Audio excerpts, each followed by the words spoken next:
YouTube. What's good, guys? It's your boy TD and I'm back again, guys. And today's video is going to be on 5 rookies that I believe that you should be drafting in your leagues, guys. Now listen, these rookies have upside, right? Some of these guys are going to be drafted early. Some of these guys are going to be taken later. But either way, these rookies are guys that I believe that you should draft on your team and not necessarily wait till they start booming and then pick them up off waivers. So guys, make sure you hit the like button and subscribe to this channel. This is cutting edge content. Also guys, make sure you become a member of the channel. That way you can sign up for the Discord and you can join some of my listener leagues. Also guys, if you need a consultation, hit your boy up. I do a draft consultation, and that is, if you are a member, guys, that's $75. But if you're not a member, that's a $100 value where I'm going to be with you the whole draft. So with no further ado, let's begin. The first player that I want to talk about as a rookie that I think you should be drafting on your team is going to be Marvin Harrison Jr. So listen, guys, the reason why I believe that you should be drafting Marvin Harrison Jr. is his father was a great NFL wide receiver, so he has the pedigree. So when you have pedigree like that, look at Shadir Sanders, look at King Griffey Jr. When you have fathers that played that sport, you know how to work. That's why Marvin Harrison didn't even work out at the combine, because his father was like, no, you need to be getting ready for the season. We're preparing you like a professional. So that's why I believe that you should be picking up Marvin Harrison Jr. because of his father pedigree. Another reason is his work ethic. Guys, they can't get him to leave the building. Why? It goes back to his pedigree with his father. This guy won't leave the building. They keep saying, hey, man, you're working out too much, bruh. Go home. He's there at 6 o'clock, 5 o'clock in the morning. He's the last one to leave. This guy is tuned in. He's going to be a great wide receiver. To me, I'm not taking him as a early second round pick. The reason why, I believe there's other guys that's valuable there, and I believe he could get started a little later.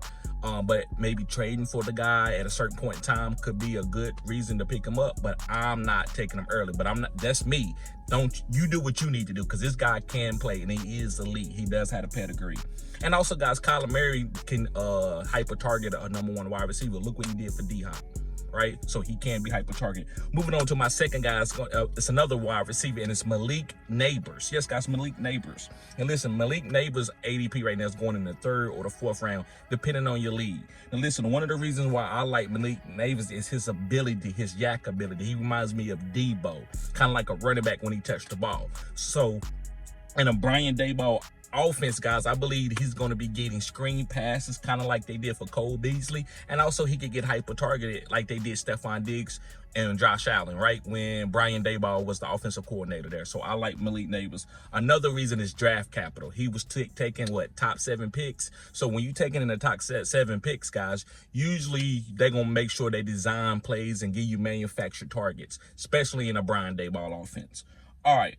Moving on to my third guy. This is a running back, and this guy is probably not even being drafted in some leagues, guys, is Tyrone Tracy. And the reason why I like Tyrone Tracy, guy, he's a hybrid. He played wide receiver early in his career, then he played running back, and he reminds me of like an Antonio Gibson and Debo. Another reason is the competition is weak. Devin Singletary is not chopped liver, but Tyrone Tracy, to me, is still upper echelon type athlete guy who I think can beat out Devin Singletary in the 4th quadrant.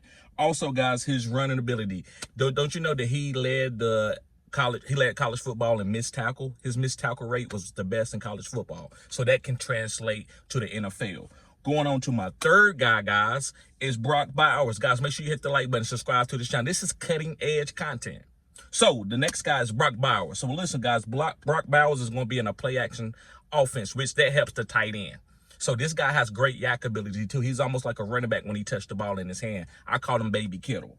Also, the competition is weak. Michael Mayer does got good draft capital from 2nd and 3rd round, but he's not the athlete that Brock Bowers. So this could be a 2 tight end type offense with an alpha wide receiver like Devontae Adams on the play action game.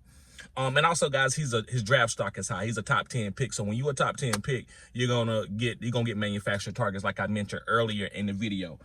And last but not least, guys, is going to be Lad McConkey. And the reason why I'm on Lad McConkey is just all his draft capital. Like, there's no wide receivers that's proven there. Quentin Johnson's not proven. Joshua Palmer's not proven. He also reminds me of a Cooper Kupp. I would call him Cooper Kupp doppelganger, right? Cooper Kupp doppelganger, right?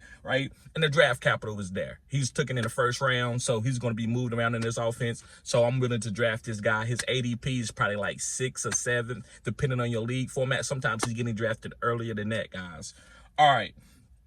So I got a bonus, guys. Thank y'all for watching the whole video. The bonus guy that I want to talk about is a quarterback, and it's Jaden Daniels. Now, listen. Caleb Williams is a good quarterback, but I think he's going to have a tougher time in that division that he's in. But I believe Jaden Daniels, guys, with his running ability, his expertise with his mental ability, which is one of his strengths, I believe this guy is going to be good, and he's going to get better as the season. He's going to be a good fourth quadrant player. Is he going to be C.J. Stroud? Probably not, but can he be something, 70% of that? Probably so, guys. And can he be really good for the last 4 games for your fantasy football playoffs? Most likely. So, guys, thank y'all for hitting the like button. Thank y'all for subscribing to this channel. This is cutting edge content, guys. Make sure, guys, you become a member of the channel. That way you can get perks, and you can also do mock draft with me in the summertime by being a member, guys. Every Sunday between 6 to 8, I have a mock draft, and I give out a cash winning prize. So make sure you tune in. See y'all later. Peace.